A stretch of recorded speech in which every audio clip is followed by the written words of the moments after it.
Quando, pois, os gentios que não têm lei procedem por natureza de conformidade com a lei, não tendo lei, servem eles de lei para si mesmos.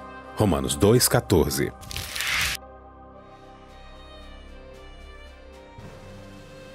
Tema da semana: Leis no tempo de Cristo. Estamos começando mais um programa Lições da Bíblia. É muito bom ter a sua companhia, é muito bom estarmos juntos para aprendermos mais da Palavra de Deus. E durante essa temporada, nós vamos entender o plano que Deus tem com as suas leis. Qual é a relação entre Cristo, a sua lei e a graça? E vamos descobrir que é uma bênção para a vida observar a lei, observar o mandamento que é justo, que é bom, a lei da liberdade. Esse é o nosso guia de estudos para essa temporada. Você pode ter mais informações para adquiri-lo nesse endereço que está aí abaixo da sua tela e você pode acompanhar o programa que nós vamos apresentar a cada semana aqui. E também sempre presenteamos você com a revista Princípios. É gratuita, você pode receber aí na sua casa e aprender mais do plano de Deus para a sua vida. Nessa temporada nós vamos ter uma dinâmica um pouquinho diferente.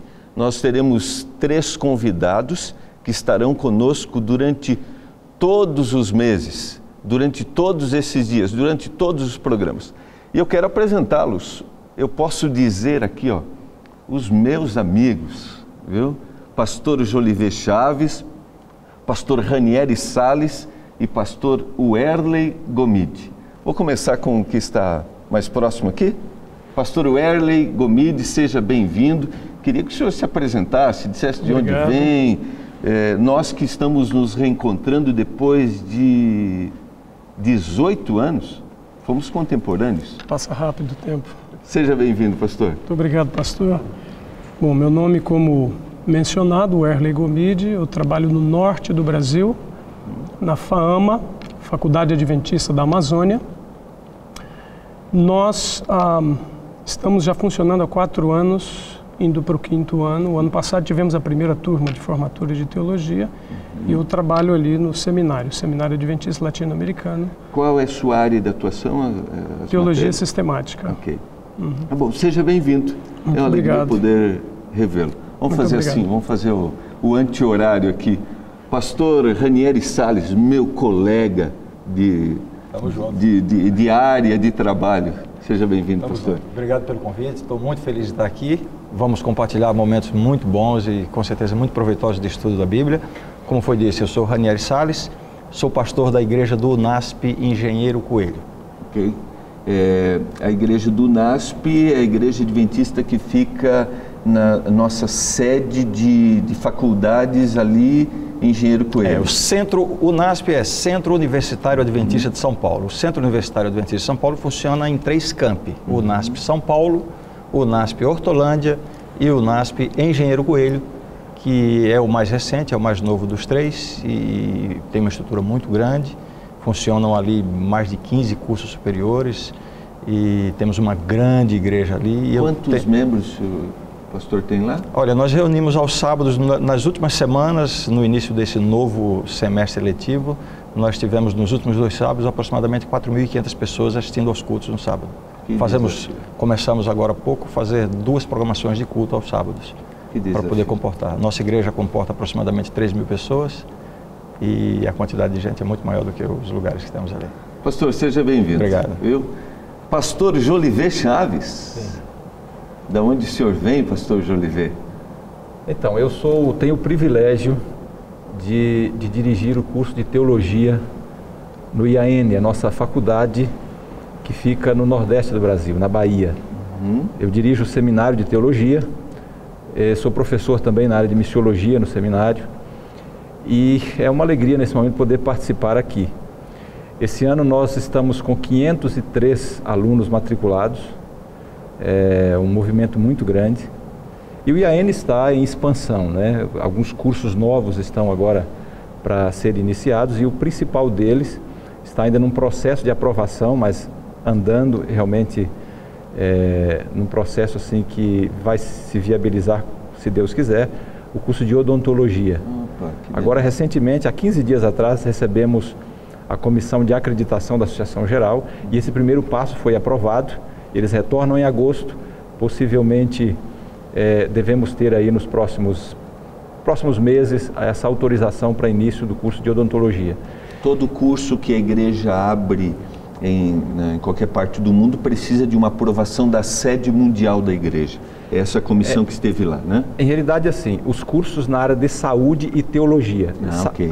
Na verdade, assim, o curso de medicina, de odontologia e de farmácia, mais teologia, esses cursos têm que ter a aprovação da Associação Geral. Ok, que é a sede mundial da igreja. Uhum.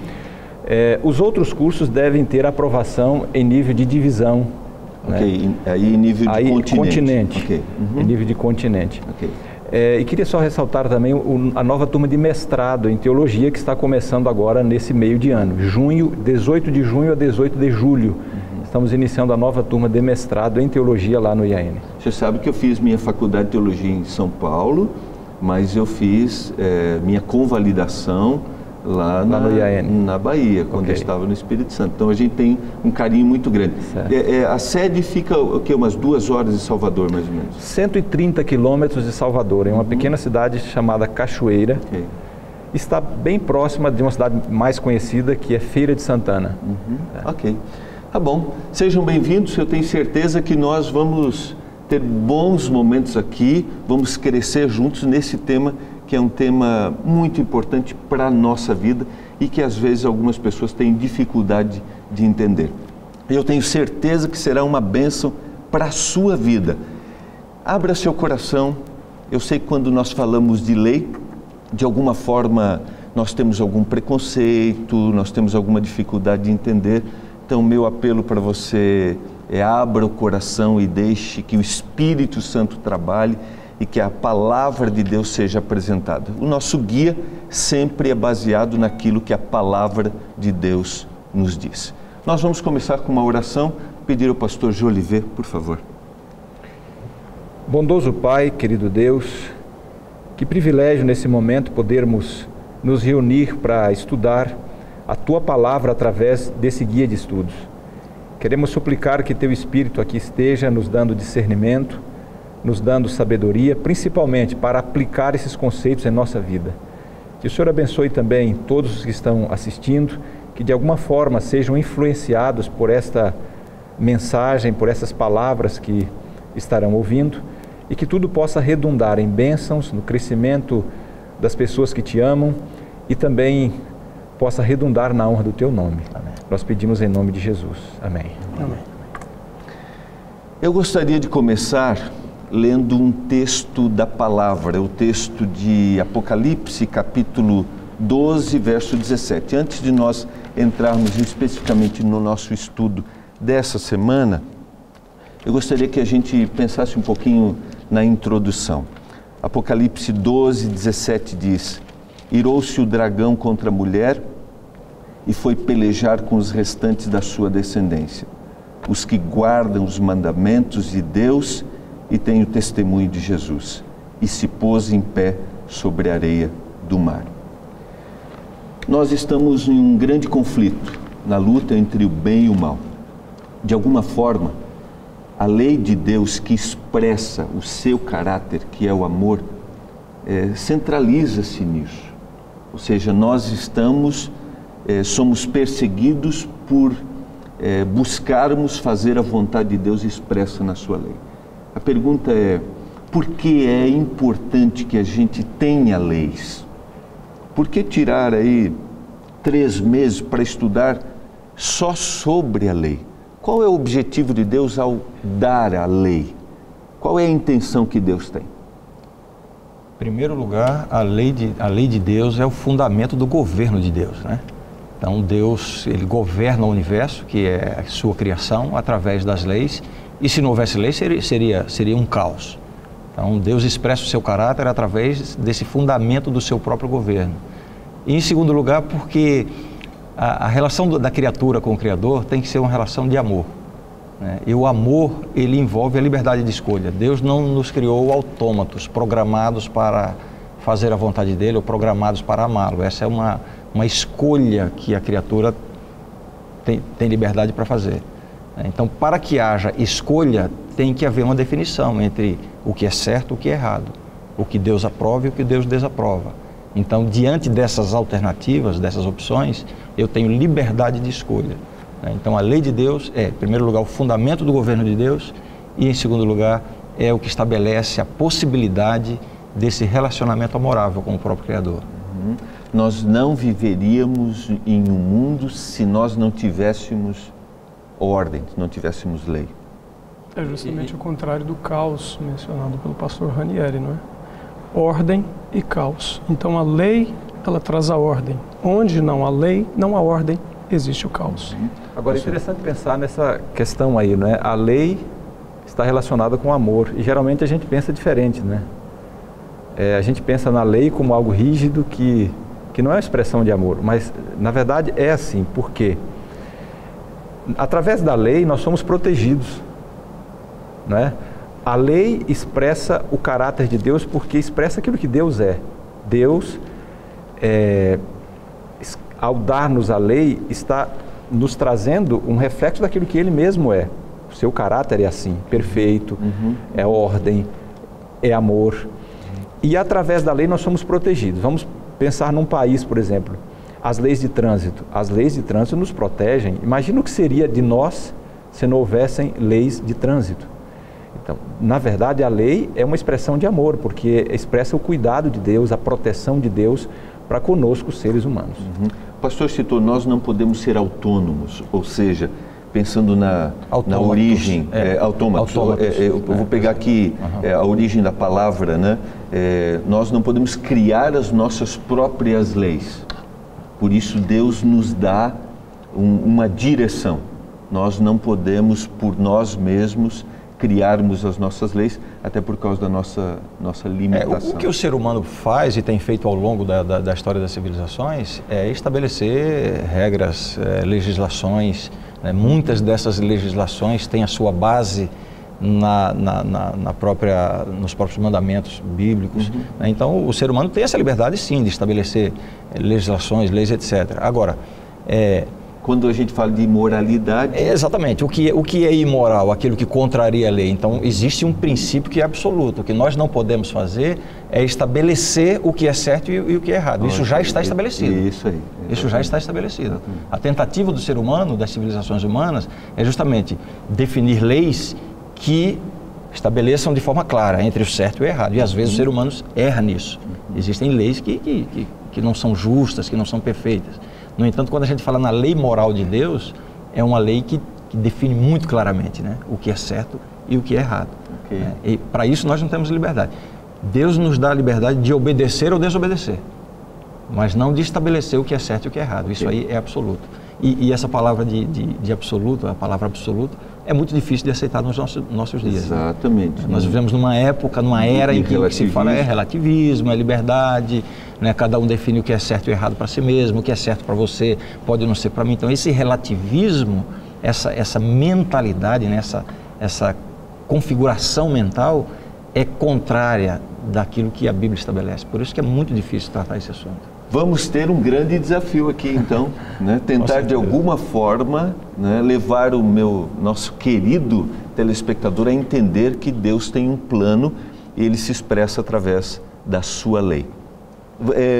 Durante esta semana, o nosso tema específico da semana apresentou leis que influenciavam, que estavam ligadas ao tempo de Jesus, à vida de Jesus. A gente tem, por exemplo, a lei romana, a gente tem a lei civil do Antigo Testamento, as leis cerimoniais, a lei rabínica e, por fim, a lei moral. A pergunta é como essa diversidade de leis, e a gente já pode começar especificando a lei romana, influenciava a vida dos judeus, daqueles que viviam na época de Jesus, como influenciou e como Jesus reagiu, especificamente aqui na lei romana.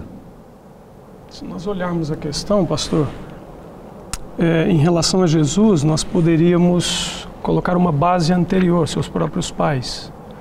Por exemplo, Maria estava grávida de Jesus, certo? Basicamente nos últimos meses ali, nos últimos dias de gravidez. Seria difícil para eles se deslocarem, eles moravam em Nazaré e teriam que se deslocar para Belém. César Augusto, ele baixou um decreto para recenseamento. O recenseamento era uma lei romana que basicamente ordenava a sociedade em questões políticas, governamentais, em questões civis, militares. Esse controle do censo era um instrumento do governo romano para controlar o cidadão romano. E aqueles que eram chamados de vassalos, quem eram os vassalos? Eram povos dominados, como naquela época, os judeus eram dominados pelos romanos. Nós vemos em Maria e em José uma disposição para obedecer. Eles poderiam simplesmente ter dado uma desculpa: olha, eu estou grávida nos últimos dias, poderá prejudicar o nascimento do meu bebê, mas não, eles obedeceram à lei, eles foram dispostos. Obviamente, nós entendemos que em realidade o Espírito Santo estava conduzindo, porque pela profecia o Messias teria que nascer em Belém, na cidade de Belém, da linhagem da casa de Davi. Então ela obedeceu, ela foi, eles se alistaram ali e eles foram para Belém. Eu creio que nós devemos interagir com essa questão de Maria, José e obviamente essa questão da obediência passou para Jesus essa predisposição, porque nós vemos Jesus como uma criança obediente. Aos 12 anos, vamos falar mais à frente, por exemplo, Jesus indo para a festa da Páscoa, etc. A gente poderia ter, por exemplo, um ambiente de revolta, como eles estavam sob autoridade, não aceitarem isso. Então, isso mostra que, pelo exemplo dos pais de Jesus, o próprio Jesus, isso mostra que nós temos um dever para com as leis que governam o nosso país. Né? Embora, naquela ocasião, os romanos dominassem Israel, e isso era algo que eles não gostavam, mas eles se submetiam em obediência a essas leis que governavam o império naquela ocasião. Né? Pastor, eu quero que o senhor, depois do intervalo, nós vamos voltar exatamente nesse raciocínio. Qual é a responsabilidade do cristão diante das leis que governam o seu país? Ok? Nós vamos para o intervalo, nós já voltamos. Estamos iniciando Lições da Bíblia, a nova temporada. A gente volta já.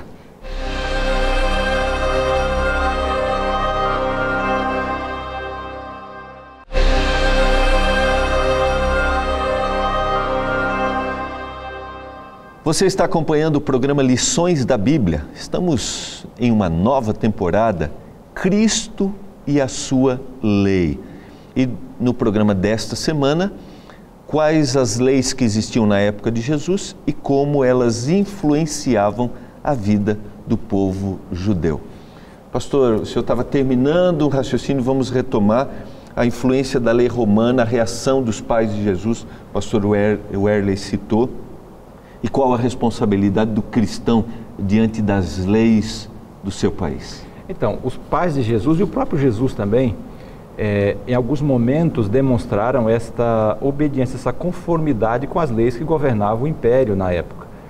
Já foi mencionado aí o caso dos pais. O caso de Jesus, por exemplo, quando ele mencionou dai a César o que é de César, ele estava falando do imposto. Né? Ele não estava, nesse caso, indo contra o pagamento do imposto. Da mesma forma a gente encontra Paulo. Paulo era um cidadão romano e quando lá em Filipos ele foi açoitado, foi algo contrário à lei romana. Como cidadão romano ele não podia ser açoitado e depois ele até mencionou isso, né? Ele mencionou isso e diz o texto que as autoridades que o haviam prendido e açoitado ficaram temerosas naquele momento. Quer dizer, então a gente percebe por esse exemplo bíblico e outros que nós precisamos nos adequar às leis que governam o país. Porque imagina o que seria um país sem lei penal, sem lei de trânsito, né, sem segurança. Quer dizer, essas leis, na verdade, elas existem para dar segurança, para dar estabilidade, para proteger os seus cidadãos. Podemos afirmar que o primeiro a cumprir, a buscar cumprir rigorosamente a lei do seu país, as leis civis, deve ser o cristão? Sem dúvida nenhuma. Que tem mais responsabilidade. Claro, o cristão é um exemplo de vida deve ser um exemplo de vida em todos os sentidos. Jesus disse, dai a César o que é de César e dai a Deus o que é de Deus. Ou seja, Jesus deixou claro que quando a lei humana, a lei civil, a lei do país não for contra a lei de Deus, então dai a César o que é de César. Agora, dai a Deus o que é de Deus.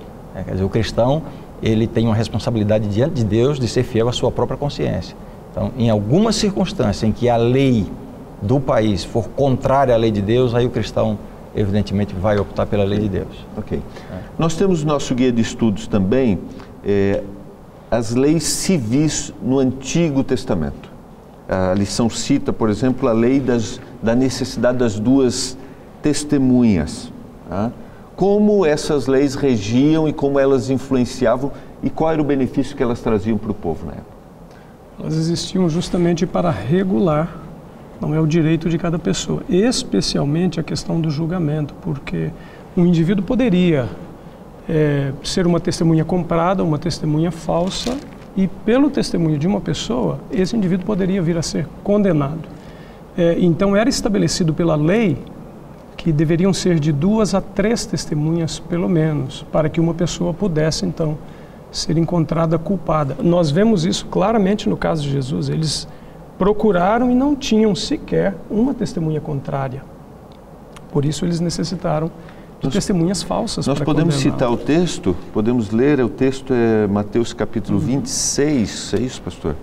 59 a 61. Mateus capítulo 26, versos 59 e 61.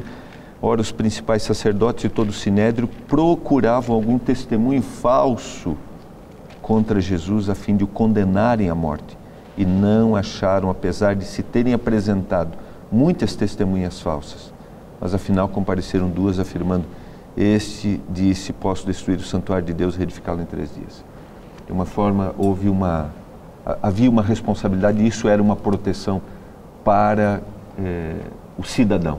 Em realidade, eles quebraram aí vários parâmetros. Um deles, o sinédrio não deveria se reunir à noite, deveria ser composto por todos os membros, aqueles membros que eles viram que poderiam influenciar de forma positiva no julgamento de Jesus, no sentido de libertá-lo, eles procuraram deixar de fora. Se reuniu à noite, não poderia, deveriam ser testemunhas verdadeiras, foram testemunhas falsas. Há uma sucessão de erros. Poderíamos dizer equívocos, mas erros premeditados para poder julgar e condenar Jesus, que obviamente foi o que aconteceu. Nós não estamos dizendo com isso que judeus são culpados. Foi toda uma questão por detrás, Satanás movendo algo para tentar barrar o plano da salvação. Quem regia, a gente podia dizer assim, era o Supremo Tribunal, era o órgão legislativo do Sinédrio. A gente poderia dar uma pequena explicação sobre isso? O Sinédrio era composto por 71 homens, entre sacerdotes, rabinos, enfim, as autoridades judaicas formavam esse órgão legislativo superior. Então essa era a maior autoridade. Quando um assunto era decidido pelo Sinédrio, a execução seria certa. E era uma espécie de Supremo Tribunal Federal, comparando hoje com o Brasil. Contextualizando para a gente. E eles deveriam se basear justamente nos livros escritos por Moisés. O Pentateuco, os 5 livros escritos por Moisés, os 5 primeiros livros da Bíblia, onde Deus orientou Moisés a colocar ali princípios que iriam reger os costumes, a religião, a vida, a saúde do povo, a vida social de um modo geral, Ali era o código escrito deles. Em princípio era assim. Depois a gente vai ver mais adiante, vieram as leis orais, os acréscimos, mas em princípio a base estava justamente na Bíblia que eles tinham na época, que era o Antigo Testamento, especialmente os livros de Moisés. Deus apresentou princípios claros, estabelecidos na sua lei moral, e essas leis eram estipuladas dentro desse princípio moral. Quando a gente fala em lei de Deus, a gente tem que pensar assim, a lei de Deus não é apenas o conjunto das leis dos 10 mandamentos. A lei de Deus envolve todas as leis criadas por Deus. Algumas dessas leis são temporais, né? Deus estabeleceu leis civis, leis de saúde, enfim, uma porção de códigos, de orientações para o bem-estar da população, para o bem-estar do seu povo, né? As leis cerimoniais e, como eu já citei, leis civis, etc. Então, tudo isso são leis de Deus. Eu diria, a lei da gravidade é uma lei de Deus, né? Caiu, vai bater no chão, vai machucar, quer dizer, é uma lei. Nós estamos sujeitos a essas leis. Então, o que me parece que o nosso guia de estudo ressalta é justamente esse aspecto do cuidado de Deus. Deus estabelece leis para cuidar do seu povo, para proteger o seu povo, para dar ordem, para dar possibilidade de convivência, de sobrevivência, de existência. Né? E a base desse conjunto de leis está nos livros de Moisés, né? Especialmente o Pentateuco, que contém a maior parte dessas leis. Porque eles tinham uma missão, e a diferença da forma como eles viveriam em relação às outras nações seria essa obediência. Obedecer a esse conjunto de leis colocaria o povo de Deus numa condição muito superior às nações vizinhas. Essa era a intenção de Deus. Quer dizer, as pessoas iriam olhar e dizer, mas que povo é esse? Eles são mais saudáveis, eles são mais ricos, eles vivem melhor, em melhores condições, são mais felizes. Que povo é esse? Então, era esse o objetivo de Deus. Diferente daquela ideia de que era um conjunto de leis para impor, para dificultar a vida, como normalmente nós interpretamos, né? E não era essa a intenção de Deus. E aqui, o Salmo 119 é um salmo escrito para mostrar o valor da lei em ser obedecida e a bênção que isso traria, né?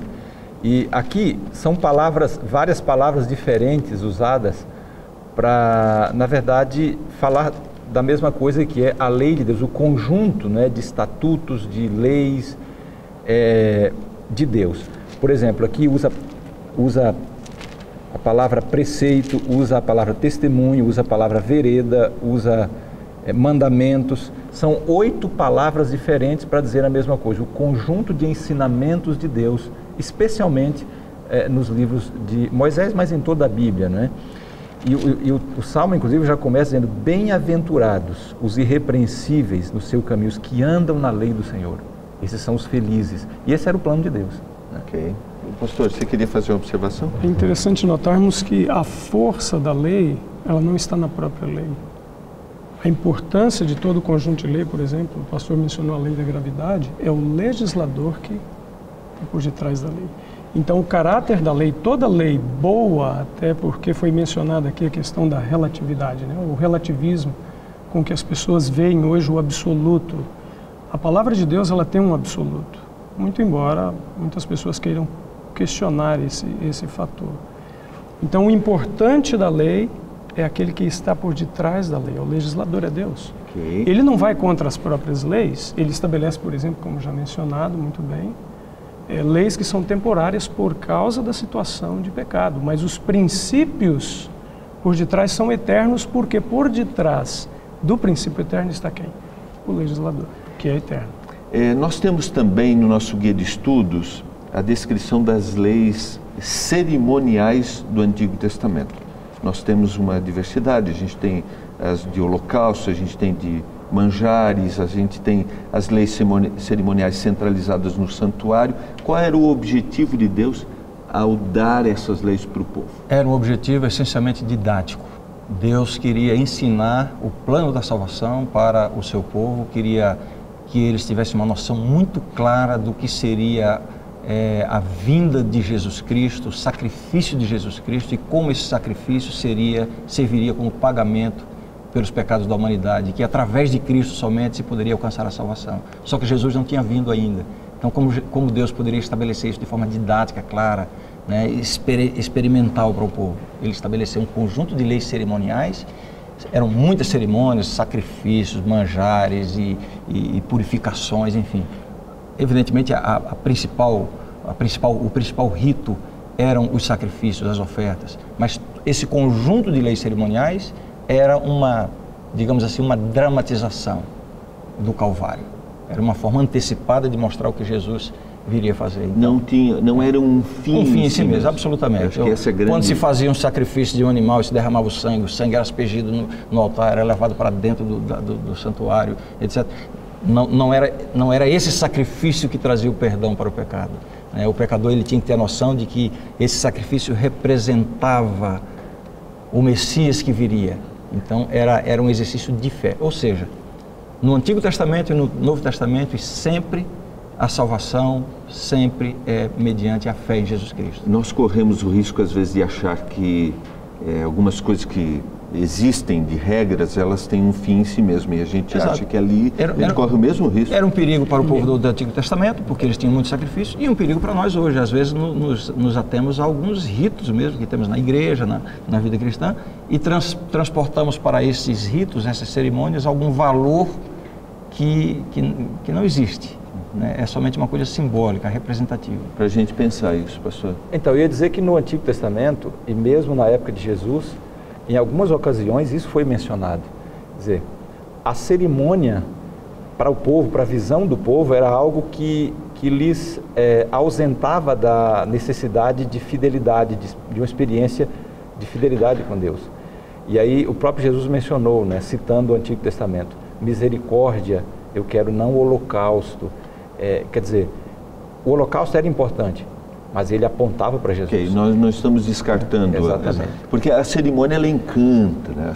Deus dizia assim, olha, se você comete um pecado, se arrepende, quer resolver sua vida com Deus, você pega um animalzinho, leva lá diante do sacerdote, você sacrifica o animal, enfim, faz todo o cerimonial. E você volta para casa com o senso do perdão de Deus.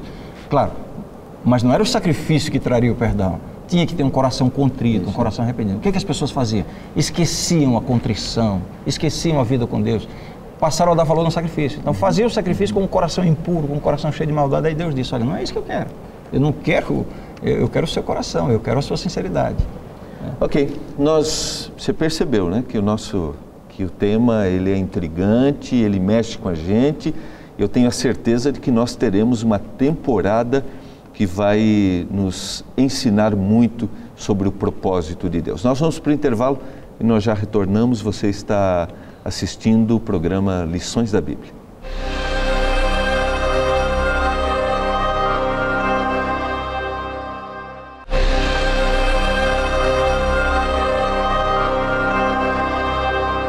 Você está acompanhando o programa Lições da Bíblia.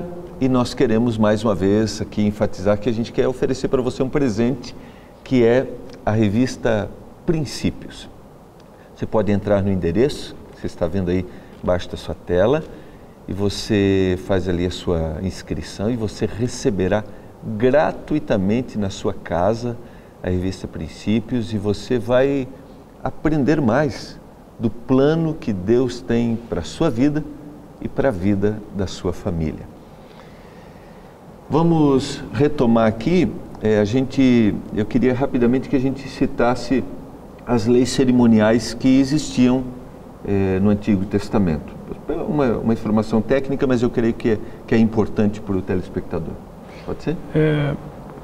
No nosso guia de estudo, por exemplo, apresentam 3 capítulos. O capítulo 1, o capítulo 2 e o capítulo 5 de Levítico. Mas eles estão aí também divididos no capítulo 3, que fala sobre os sacrifícios pacíficos, e que entra também o sacrifício pelo pecado da congregação.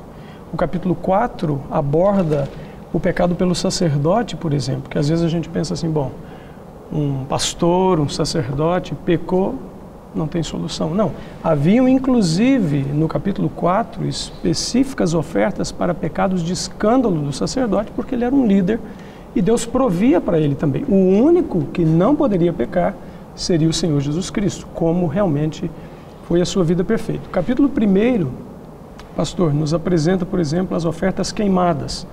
O sangue dessa oferta era aplicado nos lados do altar e a carne, ela toda era queimada no altar para o Senhor. Então essa oferta era direta para Deus e significava que a vida de Cristo, quando viesse como Cordeiro de Deus, seria completamente consumida no sacrifício do altar do Calvário. Okay?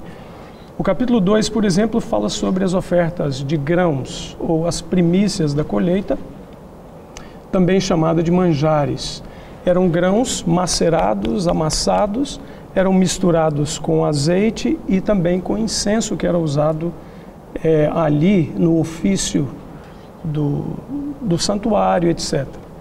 Esses manjares não tinham sangue, ou seja, essa oferta não tinha sangue, Não havia corpo, não havia carne, não havia um sacrifício e nem morte.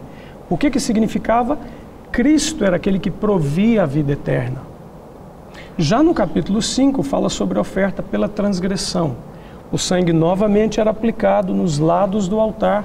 A carne, parte dela, a porção, ia para o sacerdote, com exceção quando o próprio ofertante era o sacerdote, conforme nós vemos no capítulo 4, e talvez por isso o guia não mencione o capítulo 4. O sacerdote retinha parte dessa carne para ele. Significava também que Cristo era aquele que pagava o débito da transgressão, tanto do ser humano comum, quanto do sacerdote, que, muito embora pecador, representava a pessoa de Jesus Cristo como o sacerdote que oficiava em favor do pecador. Ok. Como pastor, eu acho que essas informações, essa explicação ela é importante. Como o pastor citou, essa era a forma didática que Deus tinha para ensinar. Pastor José Oliveira. Apenas mencionando que essas leis cerimoniais eram transitórias, elas tinham um fim, que era apontar para Cristo, que era levar o povo a conhecer a Cristo, o sacrifício que viria. E no momento em que Jesus morreu na cruz, aqui nós encontramos no capítulo 27 de Mateus, no momento em que Jesus morreu na cruz, justamente naquele momento o véu lá no santuário rasgou de cima a baixo. Em outras palavras, Deus estava dizendo que a partir daquele momento não mais precisavam essas cerimônias que estavam centralizadas no templo, né, no santuário. Essas cerimônias não mais eram necessárias, porque elas cumpriram o seu propósito, que era apontar para Cristo, era nos preparar para receber o Messias. E agora, em vindo o Messias, esse cerimonialismo todo não mais precisava ser praticado. Agora nós precisamos, pela fé, contemplar a Jesus Cristo como nosso Salvador. Ok, o pastor citou, o verso é o 51 de Mateus, capítulo 27. Eis que o véu do santuário se rasgou em duas partes, de alto a baixo, tremeu a terra e fenderam-se as rochas. Ok. Tá? Eu acho que é importante a gente fazer essa ligação aqui. O nosso guia de estudos também apresenta a lei rabínica. Poderíamos falar um pouquinho sobre a lei rabínica que influenciou a vida dos judeus na época de Jesus e influenciou Jesus também. Veja, os rabinos eram especialistas na legislação, na lei, eram os defensores, né, da legislação.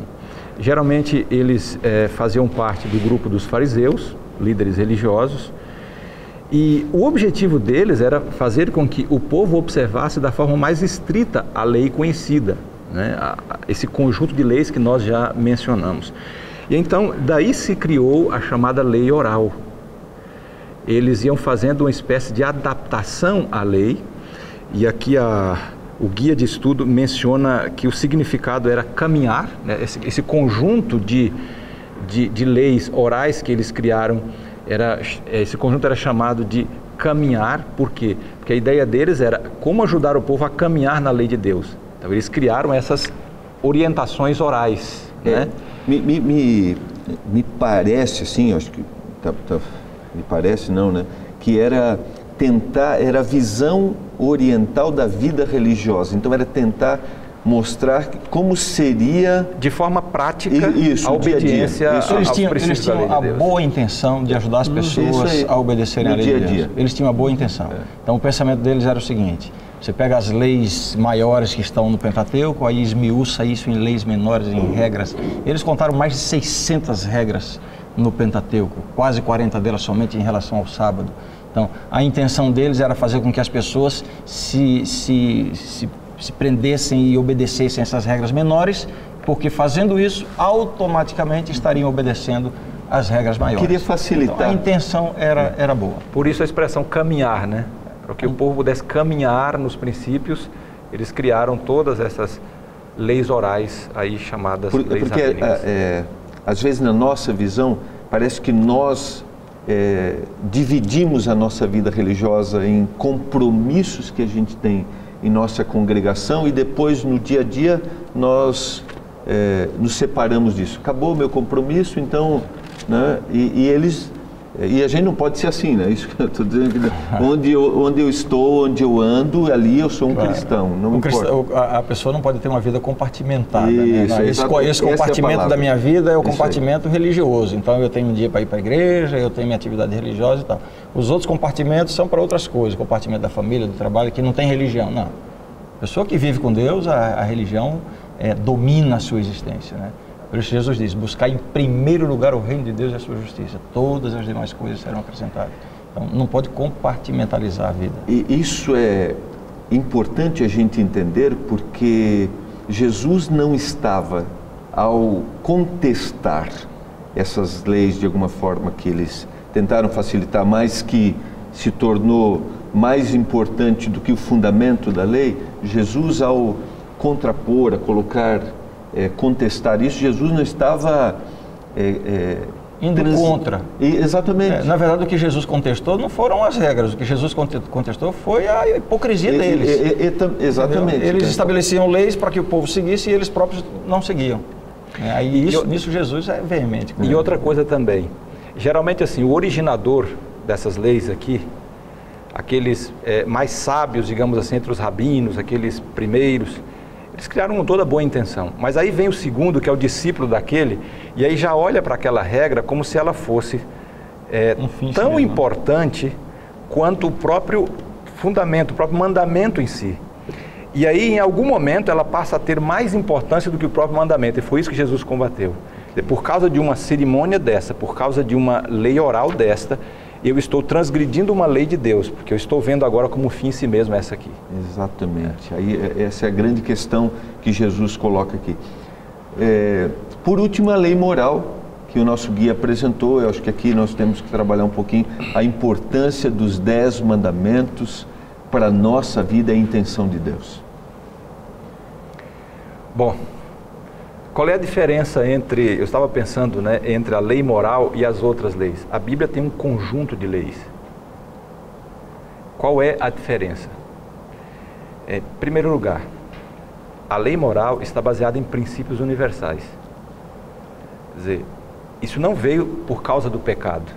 Mesmo no céu, os princípios da lei moral de Deus já existem, né, existiam mesmo antes de Lúcifer, ou o anjo, né, se tornar Satanás. E reflete o próprio caráter de Deus, o governo universal de Deus. Então são princípios universais. Outra coisa, está ligada à essência do ser. Por exemplo, a lei moral reflete o caráter de Deus. Assim é Deus. Deus, o caráter dele se reflete nesses princípios que ele colocou para que a gente possa obedecer. E tem que ver com a própria essência do ser. Quer dizer, Deus quer que nós assimilemos esses princípios e que eles transformem o nosso interior, ou que o Espírito Santo, né, apliquem esses princípios no nosso interior. Em não matar, em não roubar, por exemplo, em não mentir. Que isso seja a própria essência do ser. Percebe? Por isso que é universal, por isso que são princípios eternos. São algumas dessas diferenças. Não foi somente para o povo judeu, quando o Senhor está dizendo que essa é uma lei universal. Elas foram colocadas não somente para o povo judeu. Não precisa fazer uma análise técnica para chegar a essa conclusão. Você vê que são princípios universais. Então, quando o mandamento diz não matarás, não está dizendo que esse mandamento teve validade por um período de tempo, que no Antigo Testamento valia, que agora não vale. Mas espera aí, matar é pecado ou não é pecado? E vai deixar de ser pecado? Nunca vai deixar. Então, é um princípio universal. Agora, para mim, viu, Gilmar, o mais bonito, né, dos 10 mandamentos, porque os 10 mandamentos, eles vêm num conjunto, na sua maior parte, de forma negativa, né? Não matarás, não adulterarás, dá aquela ideia de imposição, de proibição, de restrição. É claro que esta é uma linguagem adaptada para expor esses princípios. Cada mandamento tem por trás um princípio positivo, né? Quando diz lá, não matarás, qual é o princípio? O princípio não é não matar, o princípio é o princípio da preservação da vida. Então aí você vê que realmente os 10 mandamentos funcionam como um muro de proteção de Deus. Vamos citar outro exemplo. Deixa eu citar vários exemplos aqui. Por favor, então, não matarás, proteção à vida. Okay. Não furtarás, proteção ao patrimônio. Não adulterarás, proteção à família. Não dirás falso testemunho, proteção à reputação. Verdade, né? A reputação. A minha reputação é protegida quando, né? Não cobiçarás, proteção ao direito de propriedade. Então você vê que, cara, não farás para ti imagem de escultura, ou não terás outro Deus diante de mim, proteção contra a profanação. Então, honra teu pai e tua mãe. Exato, mais uma proteção para a família. Então, cada mandamento tem um princípio universal extraordinário, né? E que tem validade permanente. O princípio tem validade permanente. Posso citar o sábado e aí, referir a preservação a Deus, o Criador, a minha origem. Aí o quarto mandamento se torna o mais polêmico de todos. Porque quando a gente olha para o sábado, a gente não vê tão facilmente um princípio universal como a gente vê tão facilmente nos outros, né? Mas o raciocínio lógico me mostra o seguinte: peraí, se eu tenho 10 mandamentos, 9 claramente são princípios universais, por que eu vou questionar um deles? Então já é uma questão de lógica. Eu acho que aí no caso do sábado a gente pode até mencionar o assunto de preservar a criação, Deus como Criador. A minha origem. A origem, a própria família, né? Quer dizer, a própria saúde, tudo isso está. Eu acho que, na verdade, o sábado se torna mais amplo até. E a gente vai discutir mais esse assunto lá para frente. Exatamente. Mas esse mandamento é o que identifica o legislador. Deixa eu só colocar, sim, pastor, antes. Isso é visto justamente no tópico anterior, não é? Jesus cura no sábado e as leis que foram criadas para proteger a lei de Deus, elas são usadas como um meio de força para punir a Jesus. Na verdade, não havia algo contrário no Antigo Testamento à cura no sábado. O que havia ali era a intenção. Então, muitas pessoas hoje, às vezes até pegam esse aspecto, Jesus curando no sábado, para dizer que Jesus trabalha no sentido de abolir o sábado, que não é presente nas Escrituras. Eu só queria me reportar ao telespectador que pensa diferente. Em nenhum momento ao citarmos, ao estudarmos, nós queremos constrangê-lo. Eu disse no início do programa que a gente abre o coração, deixa que o Espírito de Deus trabalhe e que a palavra seja revelada. Essa é a nossa intenção quando a gente traz qualquer tema aqui à discussão. Sabe que há algum tempo eu ouvi um sermão do nosso querido amigo, acho que de todos nós aqui, pastor Reinaldo Siqueira, sobre os mandamentos, e ele cita o verso 2 do capítulo 20, antes de citar os mandamentos. Eu sou o Senhor teu Deus, que te tirei da terra do Egito, da casa da servidão. E aí ele aborda isso. Eu nunca tinha parado para pensar, eu estou libertando você da servidão e eu não estou colocando sobre você um outro jugo. Eu estou te dando liberdade. Achei muito interessante essa reflexão, que é a intenção dos mandamentos. A gente vê no nosso guia de estudos também alguns exemplos da forma como Jesus tratou a questão da lei moral. Por exemplo, o texto de Mateus capítulo 19, versos 16 a 19, e eu queria que vocês trabalhassem um pouquinho isso, como Jesus apresentou o tema da lei moral, qual foi a atitude de Jesus em relação a essa lei. Aqui é a história do jovem rico. Por que me perguntas acerca do que é bom? Verso 17, bom só existe um, se queres porém entrar na vida, guarda os mandamentos. Então aqui a gente encontra nesse relato Jesus mencionando vários dos mandamentos, mostrando que de fato a intenção dele era referir-se à lei moral, porque ele cita vários dos mandamentos. Essa preocupação, portanto, direta de Jesus em mostrar a importância dos 10 mandamentos como uma fonte de vida, uma fonte de felicidade para o ser humano, né? Em realidade, como diz aqui no guia de estudo, a lei moral de Deus expressa a eterna vontade de Deus para o ser humano. Há leis que vieram em função do pecado. Se não houvesse pecado, não haveriam as leis cerimoniais, ou não haveria as leis cerimoniais.